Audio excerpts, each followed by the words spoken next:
So right now we got a game Ojo on. We have the full and running draft between these two teams. GLuck Gaming will be taking on the reins on the blue side, whereas Killer Gaming of Japan will be on the red side. Lee Sin, Akali, Oriana, and Olaf will be the chosen ban list for this game number 1. And this is gonna be played on a best of 3 series. Once again, guys, I welcome you. We have a... So we got unsold stuff. Let's call them Killer Gaming.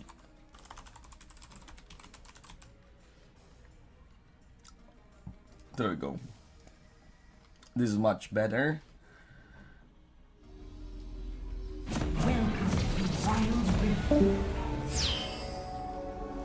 Alright, we are officially into the game. Ladies and gentlemen, turning off the fog of war. On the blue side, once again, it is Korea's GLuck Gaming. This is semifinals one, by the way, of the Bit Wars, brought to you by 16-Bit Esports. GLuck on the Oriana mid lane, VB for the Kaisa ADC, Rattle on the Fiora Baron laner, Tong on the Lulu support, and Chicken for the Wukong jungle. Meanwhile, on the red side, you have Killer Gaming, Take Care or Take on the Gragas, Baron lane or solo laner, Gotti on that Vi jungle. You got Alka on the Alistar support, Misogi on that Horky ADC, and Pikumin on the mid lane, Aurelion Sol. At the bottom lane, you actually see the swap here pulled off by the Killer Gaming stack. Of course, the members here of GLuck Gaming wouldn't think twice on getting the punish early, especially with the numbers advantage that they have here on the Dragon lane. But I would dare say that the Gragas may be able to survive on this one under the turret. He can be poked out without doubt. He cannot afford to actually run the risk of getting closer and closer because he will be poked out. You cannot really sidestep that. Members of GL Gaming will not freeze this lane anyway, and you can just do some battle rolls to take the final hit. But rather, what happens here is Take is now behind in terms of experience, and a dive will also be pulled up by Chicken. They've actually whittled him down enough to go for that dive, and that's it. That might be the first blood. Badislam under the turret. He did land his own barrier, did try to flash out, but of course the full blood damage of the Lulu did connect.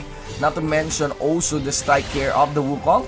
And even Choir here will be rotating so that they can continue and complete the push down at the bottom lane. You actually see how GLuck Gaming here goes for push down at the bottom lane as they completed the rotation. Killer Gaming has no idea, and it'll be just a quick sweep here on the bottom lane. Whereas top lane is being traded also by Misogi and Alka. But you have it. That's the finisher. It's a double kill here by the blue team. It's 3-0-0 for GLuck Gaming. It's starting to become very one-sided in the early game as the lead further thickens at 2.5k.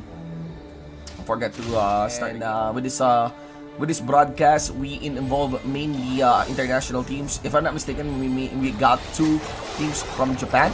If my count is right, we got Sengoku and Killer Gaming. Then we also have Korea's GLuck Gaming. But we have 1 team from the Philippines that is gonna be NXP. 3-minute mark, ladies and gentlemen. And now we have the timer ready for that Drake. We have a Mountain Drake spawning into the map. And if you've observed, the Fiora is now so close in building up his own Trinity Force for the side of GLuck Gaming here. Remember that he actually did hold his own on the top lane side. We did saw also the Lulu supporting the Fiora up top, probably anticipating the probable gank that will be done during the 3-minute mark, especially on this Baron laner. But here we go, full reset will be called here by Killer Gaming. They know that they have to do this. It's already the 4-minute mark and everyone should start converging now for the Drake. This is especially the Mountain Drake. You can actually see 4 members also of Team GLuck Gaming converging here near the Mountain Drake. You have Vi here, you got Tong, Vi or Vi for the Kaisa. Then we have Alka also getting into the front of the Mountain Drake. Now Chicken of course will initiate on that part, and from that little delay, especially in the 4-minute mark, should be in time in picking up the special delivery. The Porky here has some nice power spike. If he so utilized that properly without having receiving any ball, which we are just speaking right now, he just did receive 1 ball from Choir, would be nice for them, but that won't happen because you can see GLuck Gaming takes proper position against Killer Gaming. 2k for their tickets, and now you have a very easily taken Mountain Drake against Killer Gaming. Alright. Chicken is there. They move steady and fast. You also have Take. You also got Pikumin.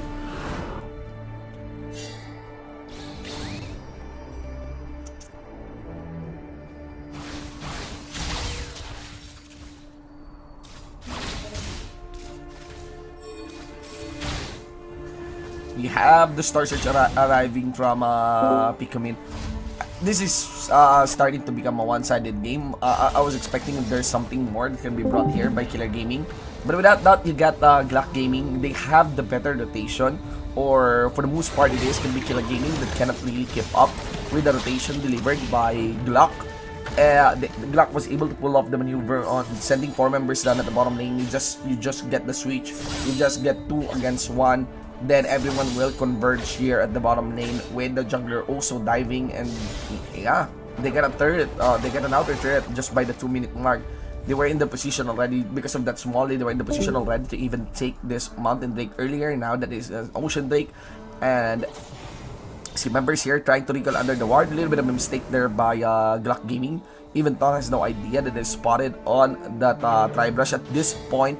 You can actually expect that that brush is already warded. Indeed, saw the animation of a ward expiring, and here's the deal. Because of the push here under this turret, there's just a lot of pressure now on this solo lane, or rather dragon lane. And if you set the Fiora there, this is just a lot of threat. They actually made a cut down in the mid, the shortest way to go and join the party here for the top lane side. Here comes Pikmin. No Star Surge on the gank. No Star Surge on the gank. Why? They got Choir. He will be going down. He won't be going down. It's gonna be Pikmin that will be punished here. And Rattle also cleans up against Killer Gaming. He'll got the Voice of Light handed on towards Chicken. He did receive some third hits. Choir did attempt to also go for another dive. That's gonna be the second kill given towards Killer Gaming. But with his Rattle only this to connect one launch, he can repose. He did flash in. Nice Star Surge to get a final hit, and he was able to escape. Kind of a actually I think this is the first time I'm using this term, kind of a fiesta. Really for the top lane side. There are clashes, right? There are clashes who are really wise and well executed, and you can see the intensity and difficulty on pulling them off. But there are just trades or clashes that you know you can expect someone will die, and they did. And that's where I start things, that's why you can easily call them like a fiesta on that part. Because that was a dive, and with everyone, the Orianna was within the kill range. His health bar was within the kill range of the Aurelion Soul Star Surge. And, right, I think Choir should have utilized his range for that part. Should have shielded, honestly, the Fiora, and gave the movement speed of the Fiora just so the kill will be secured. So, there's that. We have the Herald going for the push down the mid lane side. Cyclone is also casted down with the special delivery of that Corki. Now, multiple knockups arrives from the wild drop to the Lulu, powered and answered for from that pulverize of the Alistar. And I think no casualty. Yeah, we got no casualty. No one will go down from the trade of skills in heavy on down at the mid lane. So, you got Chicken also focusing on that blue buff. The idea here is to get a very quick position on the Drake, but I think a full reset was decided for by GLuck Gaming. This is totally understandable. I thought that VV actually denied, or Vi, the Kaisa denied the honey fruit towards Chicken, but they have some nice gold in their pocket during the fights that was taken on the top lane side and also onto the mid lane side, and that's why they can go for the reset. You can actually see clear item spikes here for this side of Team GLuck Gaming. They have the Trinity Force available, a Vampiric Scepter also. Ladies and gentlemen, we have Infinity Edge plus the Blade of the Ruined King for the Kaisa. They're now converging here down into the blue side jungle. The Ball of Choir provides some vision onto the other end, whereas they have themselves positioned from the Banana Brush. They did lose that one. They run the risk of getting initiated on by that Alistar. Ladies and gentlemen, but Alka gets kited quickly. That's the danger. If you are using an Alistar, utilize your vision, because your vision is clearly longer than your range. They still, I'm not sure, they don't have a sweeping, but they got the Umbral Blade. They can actually start this. There's just a lot of hesitation in utilizing this. They have the Fiora. They can have the Fiora already cut, right? But I think GLuck Gaming wants to be a little bit more reactive. But of course, there you go. They force a reaction coming in from Killer Gaming. Voice of Light is not really used optimal manner. And the ultimate air of the Alistar did try to sustain him. Plus, able to escape. But overall, no members of Killer Gaming were allowed to enter the Drake. And that's the thing. They can actually start that. Well, at least there is some respect that comes in from the GLuck Gaming. With regards to the damage that Killer Gaming can do with the kill potential that is available from the side of Killer Gaming. I actually don't have access to the chat. Let me just look at the chat, guys. Let me know if there's something that needed fixing. Let me just double check if our audio is good. By the way, guys, again, what you are watching is semifinals number 1 between GLuck Gaming versus Killer Gaming. To those who are curious where Killer Gaming hail from, Killer Gaming is actually from their match against Sunsparks, wherein Sunsparks was disqualified for not meeting the time requirement of getting into the match. I think it was a lapse on not determining the date, or someone forgot the date of the playoffs, and that's why this happened. But so we get Killer Gaming already auto-qualifying. We may have been seeing 2 Philippine teams actually here if Sunsparks took the win against Killer Gaming. But 11-minute mark. Members here of GLuck Gaming now taking control of this right side jungle. Star Surge to just do the pace check. They were able to land a few a few moments of stun against Chicken. Taki here is also zoned out by the Oriana. I think that's it. They're gonna be keeping their distance still. We are already into the bottom timer. Crucial timers actually in this game.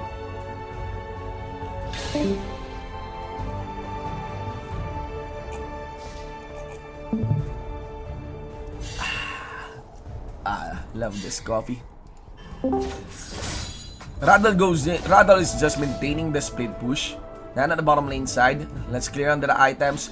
And tension is building up near the Baron. But this is resources getting steadily lost against the side of Killer Gaming because Rattle is now closer under the turret. He did land some decent damage against the turret. He didn't even take down Take. That's the problem right now with the 4-1. Look at the damage there, especially with Rattle landing the vital spots. And Rattle knows his way on this Fiora. Wukong is trying to circle around to get maybe the Cyclone and even the jump against the members here of Team Killer Gaming, because Killer Gaming, they're having difficulties here, but of course a full combo again onto the Wukong. Also the Wild Growth will allow him to go in. He has a second cast of that Cyclone. They did catch the Corki. Corki uses the flash, and it's time for the members of Killer Gaming to re-engage. Maybe not, as Rattle joins in. Nice knock up against Rattle as he goes with his lunge. Get greeted by the Pulverize, and Killer Gaming was able to greet properly. No Shockwave. Rather, no Shockwave is available in the second part of this fight as it is already burned. Nice answer there by Killer Gaming. I love how Alka actually stopped the launch from the Fiora. I mean, you got the Alistar. It is, by design, I mean, you would be picking up the Fiora against the Alistar because Fiora just have a lot of chasing capacity, and Alistar only has one window to actually crowd control or kill, and that is mainly on the Pulverize. But he did use it when it is vital, and that is on this choke point here, one of the entry points of the Fiora. Although Fiora, I think, can dash outside. I'm not so sure. Forget if he can dash through walls, but if she can dash through walls. But we get 20 seconds onto a crucial Drake of the game. That is an Infernal Drake. And I'm not so sure why these resets are happening from the side of Killer Gaming. It seems like they're going to just give out the Drake. This ward is obviously not safe. You have to remember that the Vision ward, you should stop thinking that when you put a ward, it will always be there. The only true permanent ward in the game is the Scuttler. An enemy would always have a sweeping. On the highest level of play, an enemy would always have sweeping, and you will definitely lose your vision if you are not there to contest that sweeping. So let us see here. Alka receiving the kite coming in from Kaisa. But of course, Gloxy is a little bit late for the party, and Alka drops below half health. Members here of Team GLuck Gaming is given license to take an Infernal Drake. They may be able to even take a Baron as they converge quickly. They got spotted by the ward here down at the mid. They have the Scar's Bloom pop. GLuck Gaming realized that probably, I think, members here of Killing Gaming decides to go for the reset. They did hear the prompt on that Corki, so that means that there was a reset that was fully done but I think it's too late now to start onto the Baron. But there is enough time to go for the split push. Remember that this bottom lane inner turret already destroyed, and if we look onto this Fiora, the stale gold sits at 2.4k. I mean the extra gold, so he can actually go for the reset, get another big item to just boost her damage. And yeah, there's already a loss. So like, look at that. Free reign here on the Drakes. It's gonna be the Slay there by the Kaisa and that Drake. And of course, the parry will allow for the Fiora to survive with the combo of that, repose and that delay. The Fiora was able to walk away, and of course, members, his allies, was able to respond and get the cleanup against 4 members here. Make that 5 against Killer Gaming. Not Killer Gaming, Killer Gaming, ladies and gentlemen. And you have a full wipeout, a full ace at the 15-minute mark against the Japanese squad here by the Korean squad. To those who are curious, who are this GLuck Gaming squad, this is the 16-bit esports squad as well. For those who are not familiar, especially for the Filipino fans, 16-bit esports has been known as the one who defeated NXP on their early days as Aether Rift on I forgot, on 1 tournaments, right? On 1 finals. So it was one of the first topic for Wild Rift competitive. But here we go, we have the running draft right now.